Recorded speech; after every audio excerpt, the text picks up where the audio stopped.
আশা করি সকলেই ভালো আছেন, যেহেতু রোজার মাস।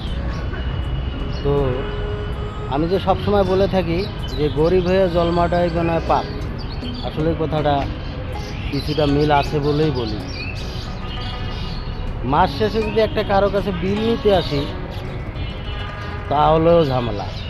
তো আসলাম আমি নাসির ভাইয়ের কাছে বিল নিতে। সাদ্দাম ভাই বলে উঠলো কোনটা, যে সুলুম দেওয়া কি শেষ হয় নাই?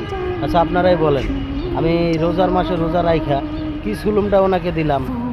উনি আমাকে বইলা উঠলো যে সুলুম দেওয়া শেষ হয় নাই। আসলে কিছু মানুষের উপরটা ফিটফাট থাকলে কি হবো, ভিতরটা একবারে পুরা সদরঘাট, মানে চুলকানিতে ভরা।